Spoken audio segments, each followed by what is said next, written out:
Welcome to Take a Breath, a podcast for creating practical calm in the messy middle of midlife. I'm Polly, and this is your space to pause. Because life in midlife is full on, between work, family, menopause, and the mental load, your nervous system can easily end up in constant overdrive, leaving you feeling exhausted, reactive, and overwhelmed by even the smallest things.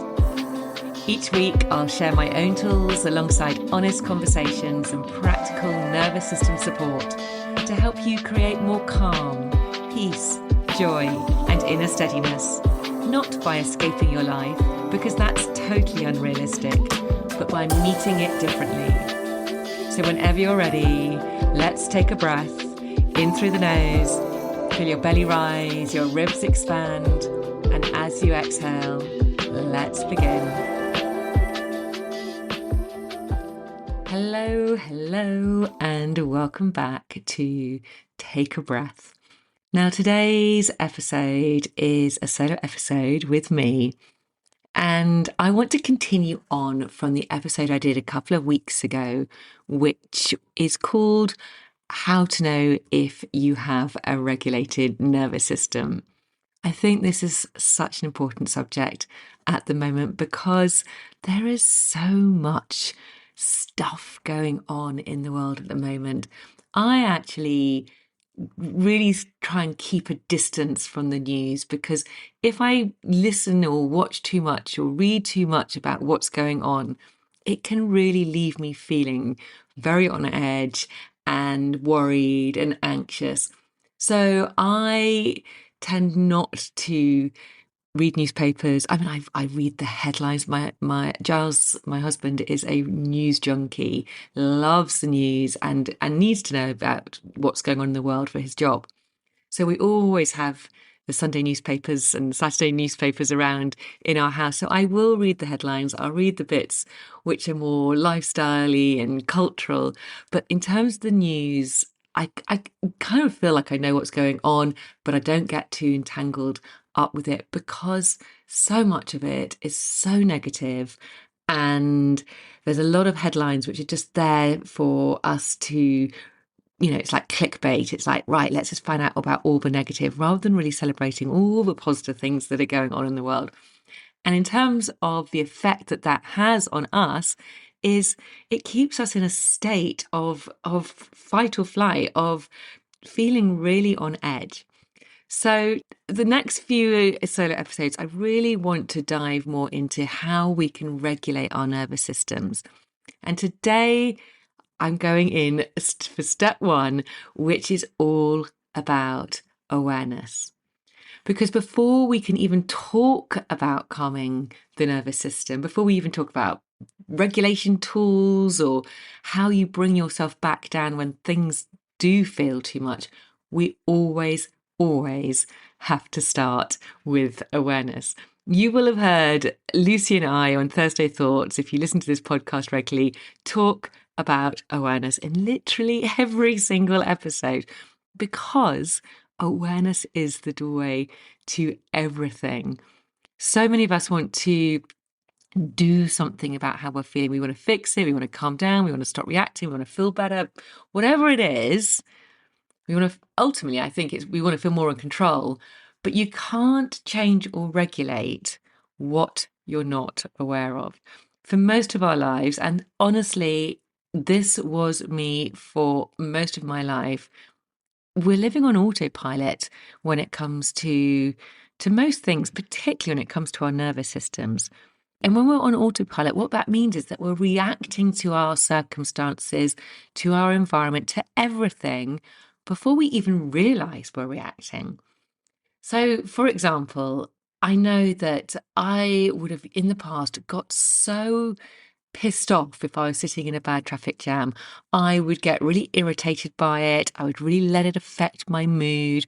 I'd feel anxious, even when there was actually nothing I could do about it. And it would just really annoy me.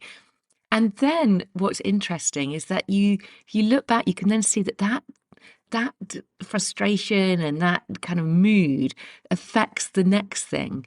So that might have been for me, snapping at the kids, bringing it home, and if they were squabbling, lashing out at them, or being a little bit passive aggressive to my husband about, oh God, about things like his inability to use to use the washing machine.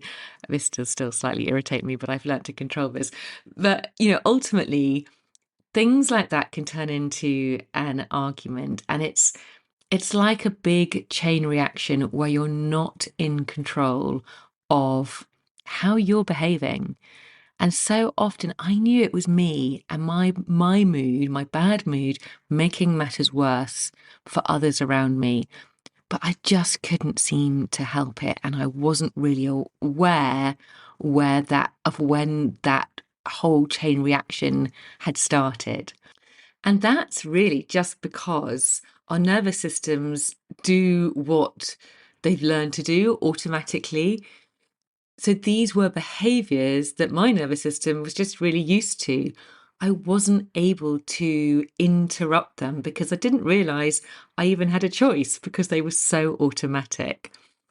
And so what awareness does is gently take your system out of automatic mode. We're switching it into manual. It's really the moment that you start to notice that you have a choice. I just want to state here, though, that awareness isn't about instantly trying to change whatever it is that's happening. It's more about allowing yourself to be fully present with what's right here, right now. And the best thing about it is that you're no longer being swept along by your reactions. It's literally like you've taken a step back and you're watching them unfold from a little bit of a distance. And that alone begins to change things, because awareness creates space and space creates choice. That is the magic of awareness. It's this space that it creates and this choice that it creates. And without it, your nervous system just stays on autopilot and ends up relying on all the old habits and coping strategies that you've just got so used to. So, I mean, often they look like things like snapping at loved ones, distracting yourself, pushing through. This is a great one of mine. Just push through, work harder, longer hours, all of that. Whatever has helped you survive or get through in the past, even if it no longer serves you now. But with awareness, it's literally like switching into that manual mode. So you might still feel the stress. I'm not going to say that you're not going to feel it. You're still going to feel it and you're still going to feel the emotions. But the difference is with awareness, now there's a tiny pause. There's a little tiny gap between what you feel and what you do, between the trigger and the response. And that gap really is where regulation begins. So this is why awareness always, always, always comes first. Because before your nervous system can learn how to come back to calm, you really do need to understand how it's currently functioning. So that's really why awareness comes first. So now let's just move on to what awareness actually looks like. So what are we actually talking about when we're talking about awareness? Well, very simply, it's about noticing what's happening in your body, what's happening with your emotions, what's happening in your mind in real time without, as I said before, without trying to change it. It is simply noticing. So you might notice my shoulders are super tense, my jaw's clenched, I'm feeling really irritated, or I'm feeling like I'm having to really rush everything. There might be an urge to snap or lash out. Or quite often what I notice when feeling overwhelmed is to withdraw myself. I'll often want to hide from all my messages. I want to avoid speaking to anyone on the phone. I just want to retreat. That's definitely one of mine. And just naming that, just noticing that without any judgment, without actually initially trying to fix it, is really powerful. You're certainly not telling yourself that you shouldn't feel this way, because that is not helpful. Because the moment judgment comes in, when you start to kind of wonder, oh God, why am I always like this? Or I should be this, or I should be that, or what's wrong with me? The moment you start to judge yourself, your nervous system is going to move further up the stress response. So if you remember from my previous episode on whether how to find out to discover if you've got a regulated nervous system or not, we talked about the alertness lift. So where we want to be is in the green on well, it was on the first floor where where you're feeling alert, where you're feeling calm, and as you move up in the lift, you become more aroused. So if we're going to start judging ourselves, then it's going to move us up to that more stressed state. So self-judgment really isn't helpful at all, and it is very stressful for the nervous system. So awareness always goes hand in hand with curiosity. So just kind of going, oh, isn't that interesting that I'm feeling like that? And of course, with loads of compassion. We need to be kind with ourselves. You will have heard people say, talk to yourself like you would a good friend, but it does make a big difference. It is really the difference between saying to yourself, oh my God, I'm being absolutely ridiculous. Why am I behaving like this? To, okay, I'm noticing that I'm feeling really tense right now. The first one just adds more pressure. Whereas when you just notice what's going on, that creates more of a sense of safety. And safety is what the nervous system absolutely loves and is what is needed in order to regulate. And I'm going to talk a lot more about this in a future episode. Now, it's important to remember that awareness, it's not passive, but it's also not forceful either. It's more like turning a light on in your room that you've been stumbling around in for years. So imagine you're in this room, it's pitch black, and you can't find anything. So you're just bumping into everything. Nothing in the room has changed. And then you turn the light on and now you can see. And once you can see, you're no longer at the mercy of whatever you bump into. You can actually see where you're going. And so this is why awareness is such a powerful first step, because before you can choose a different response, before you can bring yourself back down the lift to your calmer, green, regulated, focused yet calm place, you really do need to know what floor you're actually on right now. You need to see it. You need to understand what state your nervous system is in right now. So awareness is like switching on the lights, and it's how you find out. Okay, so now we're going to move on to this gap which we talk about. And this is really where awareness really starts to do something quite powerful. Because awareness creates something we don't usually have when we're not in a regulated state. And that is this pause, this gap, the gap between what is happening and how we respond to it. So most of the time when we're on autopilot, we're just going through the motions. Something happens, we feel something, and then we react. So a good example of this, which, my goodness, I've done many times, is the thing that happens is I will discover another soggy wet towel just being thrown on the floor, despite me asking again and again for everyone to hang their wet towels up. So what happens? I feel this sense of frustration and anger, and my reaction is instant. So before I know it, the words come out of my mouth before I've even thought about them. So I'll lash out, I'll say something which generally isn't very helpful and makes everyone feel really bad about them. And then afterwards I'll realize, oh my goodness, I totally overreacted. So that's moment is that's when we do the snapping, or we might do the overthinking. It's when we do the people pleasing without consciously choosing any of it. That's the autopilot. But the awareness, when we've got that, it slows that whole process down just enough to create a pause. Now, doesn't have to be a huge pause. It's not like we suddenly have this massive gap of time, but sometimes it's just a fraction of a second, but that's all that's needed. So let me give you another example. This is another one I catch myself with quite a lot, which I alluded to at the beginning. So for some reason, my gorgeous husband, Giles, he can't seem to remember which setting to use when putting things in the washing machine. This, for some reason, really irritates me. Immediately, there's this reaction. I just really want to snipe back with him with a rather passive aggressive comment. And, let's be honest, that has happened more than once. And that is my automatic response.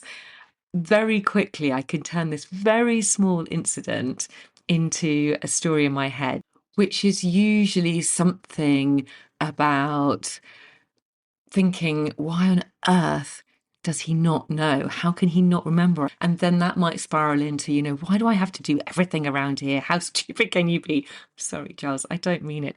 But it's one of those things which really does trigger me. And without any awareness about this, that emotional cocktail can really send me straight up the alertness lift, up into the yellow zone where my heart rate rises, my cortisol levels start to rise. It might even take me up into red if I'm having a stressful day as it is. And from there, that's where the reaction often follows automatically. That's when you say something, or, that's when often I can be a little bit passive aggressive. But it isn't really about being dramatic. It really is your threat response kicking in. Now, let me add some awareness into this. And this is what I have definitely been practicing. And my goodness, it totally changes the situation. So the questions still happen in my head. I'm still thinking, okay, why can he not remember? I'm still feeling those feelings of frustration. But with awareness, I can notice before I lash out. So I notice the frustration, I notice the sensation in my body, I notice the urge to say something snarky.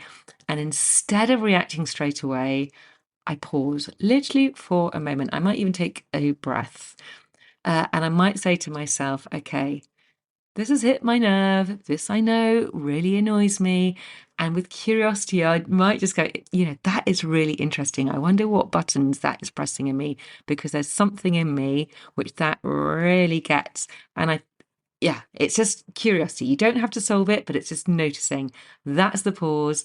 That is the gap. And inside that gap, something really important happens. You're no longer being run by the reaction. You're with it. You're kind of inside it. And from there, you have a choice. And I might still decide to say something, but now it just comes from a much, much calmer place. So instead, I might say to him, okay, this is really annoying me. You're really pressing my buttons. It does irritate me that you can't remember the setting. It makes me feel like I'm doing all of this on my own, but I'm going to show you anyway. So instead of a reaction that escalates things, I'm just responding in a way that isn't going to upset both of us. It's going to protect our relationship and my nervous system and his nervous system, because to be honest, it's not a big deal. It's not a big deal. So it's not trying to make everything feel rosy and shiny and unicorns and rainbows, because the feeling of frustration didn't need to go away. It was still there. But having the awareness of it, that is what creates enough space for the nervous system to learn, okay, I can feel this and actually I'm okay with it. I'm still safe. It's okay. I'm not suppressing my feelings, but I'm just changing my relationship to them.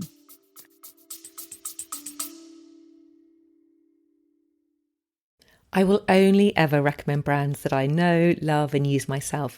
And one of those is Ancient and Brave. Honestly, they've become part of my daily habits. The very first thing I do every morning is pour myself a big glass of water with their true hydration in it.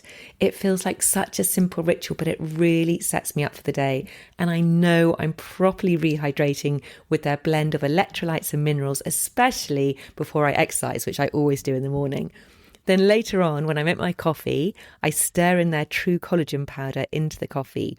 Now, it blends in straight away, no fuss, there's no taste, and collagen is something we naturally lose as we age, but it's so important for our skin, joints, and overall vitality.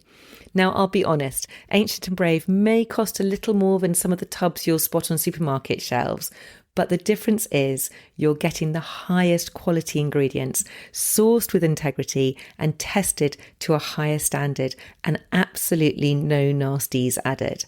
That's why I trust them and why I think they're worth every penny. And because I want you to be able to try them out for yourself, I've got a special offer for you.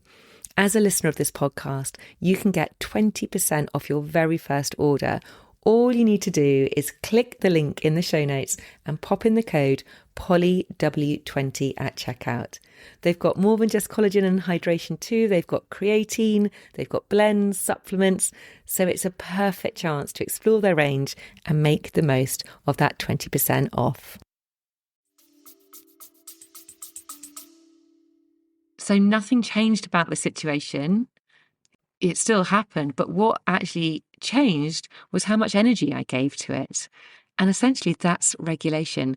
There are numerous times I can think of, particularly with my kids, where they have really pressed my buttons and I really wanted to lash out. And before I did any of this work, I would have lashed out. And consequently, there would be big shouting matches. They would be really upset. I would then feel really guilty. The whole thing would escalate and be horrible.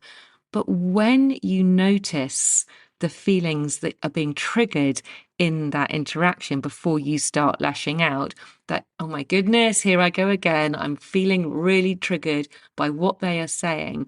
But when you have awareness, that gap shows you that you've got a choice, that you can stop before those words which you're going to regret later come out, and you can just calm yourself, take a breath and say, either walk away so you don't say something you're going to regret, or remain calm and say something which is not going to escalate the situation. So my daughter now actually gets really pissed off with me when she wants me to react. She's pressing my buttons and actually I won't. And she'll go, oh, you're so annoying how you just talk in that really calm voice, which always really gives me so much pleasure. It is possible to do it. So I think it's useful to understand what's actually happening when we are practicing awareness, what's actually happening inside our brains and our bodies. So when you react automatically, your nervous system is strengthening those same old neural pathways. Like it's like a well-worn track, which again I've talked about quite a lot. So we're in automatic mode, those pathways are so familiar, they're so efficient. That's what we will default to. So we get the trigger, we get the reaction, and we just repeat it. So that's where we're naturally going to. But when you pause, even for a moment, what you're doing is you are interrupting that pattern.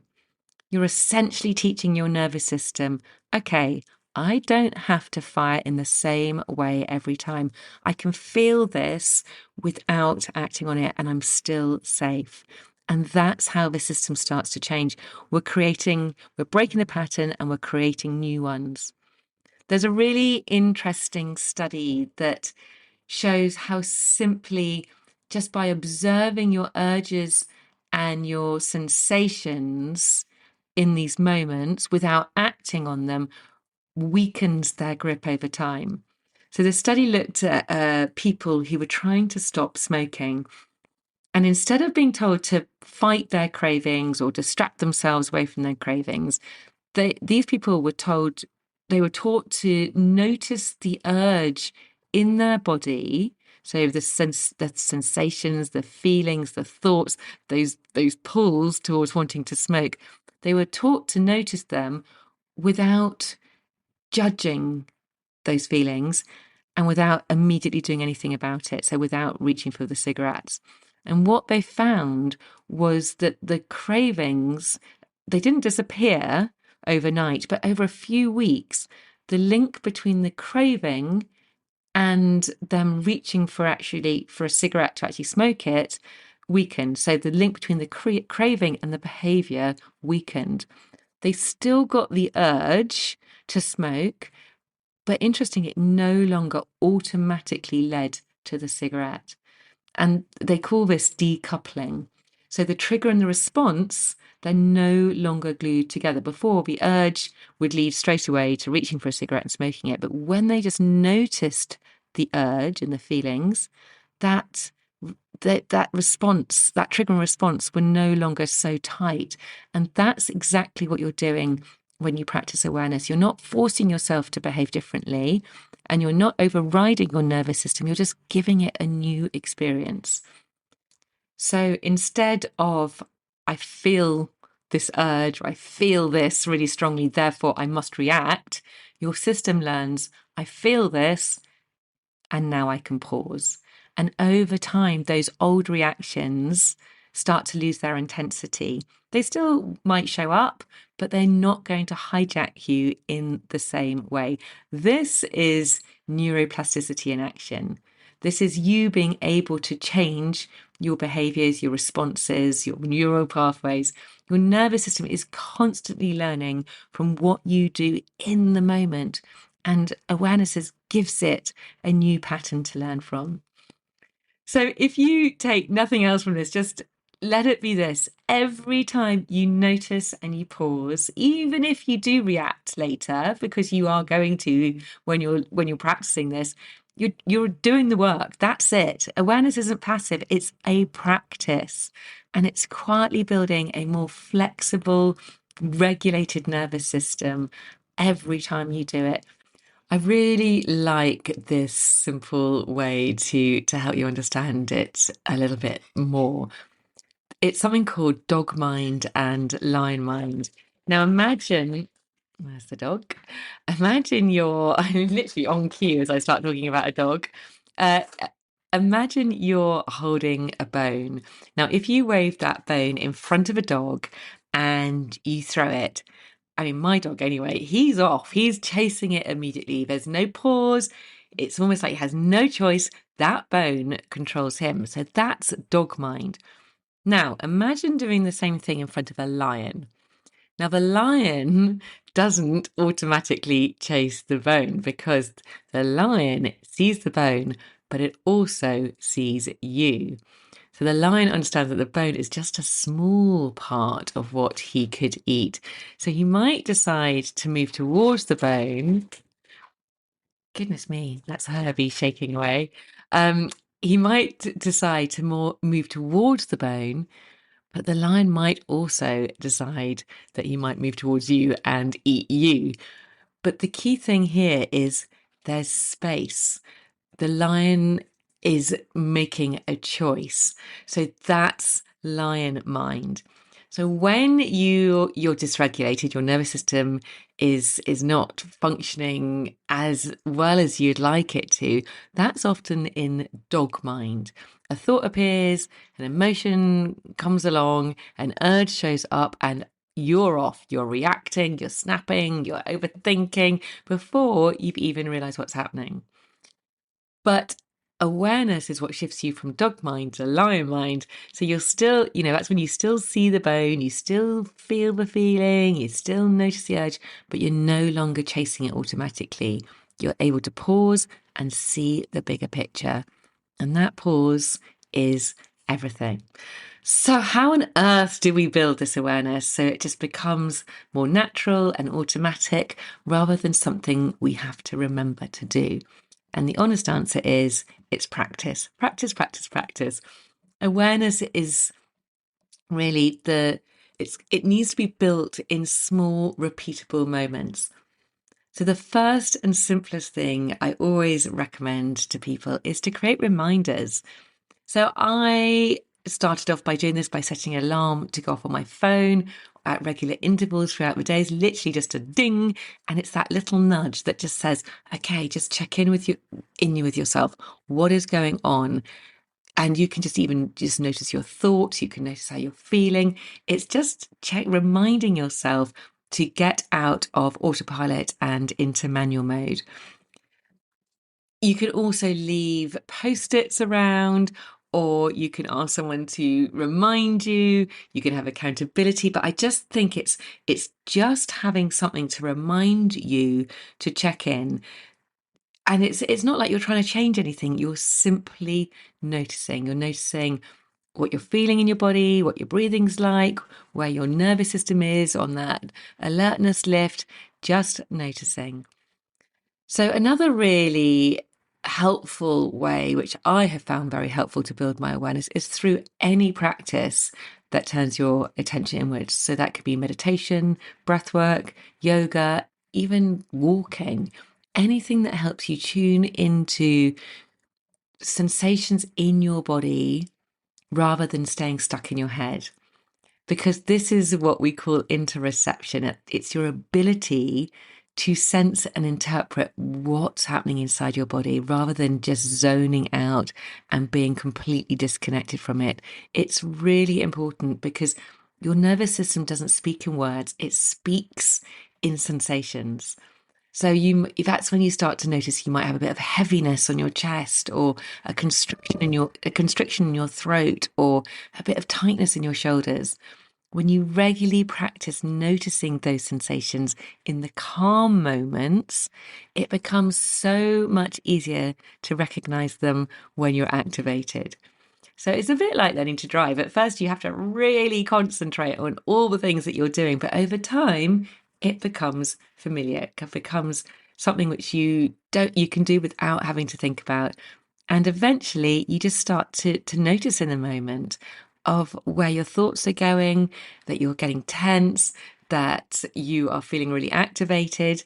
So that's when awareness becomes automatic. So you don't necessarily need long practices to do this. A minute or two is enough. It's just being consistent. Consistency always matters far more than duration. So, and again, just another caveat here, it's not about becoming hyper aware all the time of what's going on, or constantly scanning yourself, because again, that's not realistic. It's about building a gentle, really friendly, soft relationship with what is going on in your inner world. Because the more familiar you are with your nervous system, the quicker you're going to notice when something shifts. And noticing early is what is going to give you the most choice. So that's it, really. So the biggest takeaway today is awareness is simply about noticing. It's all about noticing what's happening in your body, noticing what state your nervous system is in, noticing any urges that you have without immediately acting on them. That alone begins to restore flexibility of your nervous system. A regulated nervous system, remember, isn't one that never feels the stress or the irritation, the frustrations or the emotion. It's one that can feel all those things and come back again to that lovely regulated place. And awareness is always, always the first step back. And also, just to say as well, if you do find yourself noticing after you've reacted, so you lash out or you do the thing, but then afterwards you go, oh my gosh, that was that old pattern which was triggered and I reacted, that still counts. You still noticed yourself doing it. Although you did it after, it still counts. Even if you pause for half a second, that still counts. This is the work. So in the next solo episode, I'm going to build on this, and I'm going to share some practical ways that we can then use the body and the breath to really support the regulation. How to use that gap you're creating to gently bring yourself back down that alertness lift, back to that green zone. So just stay curious. Just find it. Almost play with this. It's like finding yourself when you're activated as a bit of a game. It's like, my God, what was that? What activated me? Just be curious and start to notice. And be kind to yourself. Be kind to yourself throughout. Thank you so much for listening. I really do appreciate it. I really hope that you have got something from this episode. I hope it has helped. If it has, please do let me know. I love, love, love to hear from you. Have a fantastic week, and I can't wait to chat to you next time. Take care. Lots of love. Bye. Before you go, just to let you know that you'll find a selection of gentle, practical offers at really accessible prices over on my website. They're all designed to support your everyday breathing, to ease anxiety, and help you build a more resilient, flexible nervous system so you can feel calmer and bring a little more steadiness into your daily life. Everything I share is designed to meet you where you are and to fit into real busy lives. Just go to hollywarren.com and click on the resource library. If you'd like to stay connected between episodes, you can also find me over on Instagram at Polly Warren Coaching. This is where I share simple reminders and tools and reflections to help you come back to calm throughout the week. And if you're enjoying Take a Breath, it would mean so much if you could take a moment to rate, review, and subscribe to the podcast. It really does help this podcast reach more women who might need a little space to breathe too. Thank you so much for being here and for taking this time for yourself. And remember, sometimes all you need to do is take a breath.